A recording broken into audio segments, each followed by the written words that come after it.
Hello दोस्तों, आप लोगों को जानकारी के लिए बताते हैं कि यह इंडक्शन फटता क्यों है। देखिए इसका बॉडी देखिए, यहाँ फटने का कारण क्या हो सकता है।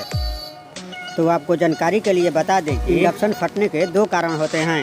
पहला कारण यह होता है कि खाना बनाने के बाद इंडक्शन स्विच ऑफ करके नहीं छोड़ते, डायरेक्ट प्लग ही निकाल देते हैं या मेन लाइन का स्विच ऑफ कर देते हैं। तो ऐसा नहीं करें, पहले इंडक्शन का स्विच ऑफ करें और फिर जब इंडक्शन का पंखी बंद हो जाए तब आप प्लग निकालें या बोर्ड का मेन स्विच ऑफ करें। इससे आपका इंडक्शन सेफ रहेगा। दूसरा बॉडी फटने का कारण यह पंखी होता है। जब यह पंखी जाम हो जाता है तो इंडक्शन का उष्मा यानी गर्मी बाहर नहीं निकलने के कारण इंडक्शन फट जाता है और